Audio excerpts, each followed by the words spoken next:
कर्ण द्वापर युग के महान योद्धाओं में से एक थे, लेकिन उन्हें मिला श्राप उनकी मृत्यु का कारण बना। कर्ण को अपने जीवन काल में 2 श्राप मिले।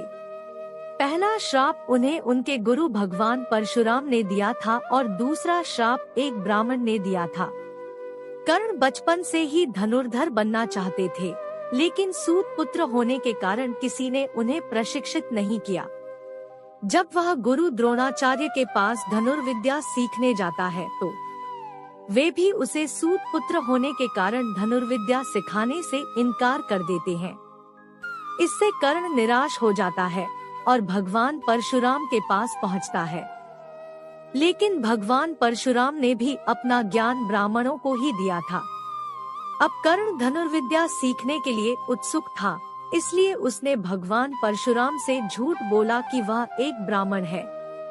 भगवान परशुराम भी कर्ण को ब्राह्मण समझ लेते हैं और उसे शिक्षा देने लगते हैं। एक दिन जब कर्ण का प्रशिक्षण समाप्त हो रहा था, उसके गुरु भगवान परशुराम ने दिन के समय कर्ण की जांघ पर उसका सिर रख कर सो गए। कुछ देर बाद वहां एक बिच्छू आता है और कर्ण की जांघ पर काट लेता है।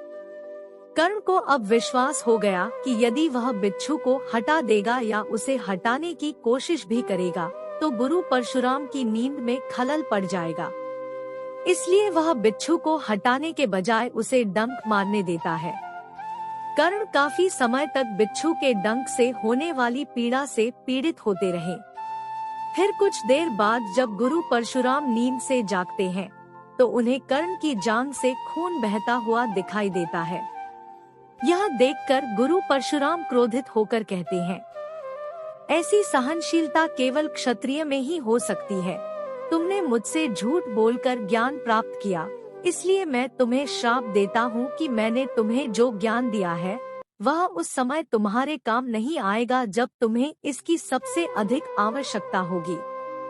इससे निराश होकर कर्ण गुरु से कहता है कि उसे खुद को भी यह नहीं पता कि वह किस वंश या कुल का है। ऐसे में वह अपने गुरु परशुराम को सारी बात बताते हैं। यह जाने पर गुरु परशुराम को श्राप पर पछतावा होता है, लेकिन एक बार दिया गया श्राप वापस नहीं आता। इसलिए वह आशीर्वाद स्वरूप अपना विजय धनुष कर्ण को दे देते हैं। इसके बाद कर्ण भगवान परशुराम के आश्रम से विदा हो जाते हैं। इस घटना के कई वर्ष बाद एक दिन कर्ण जंगल में एक जंगली राक्षस का शिकार कर रहा था।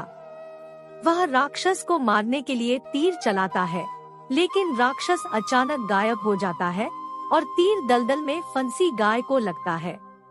गाय को तीर लग गया और वह दलदल में ही मर गई। गाय का मालिक एक ब्राह्मण था और जब उसने गाय की खराब हालत देखी तो उसने कर्ण को श्राप दे दिया।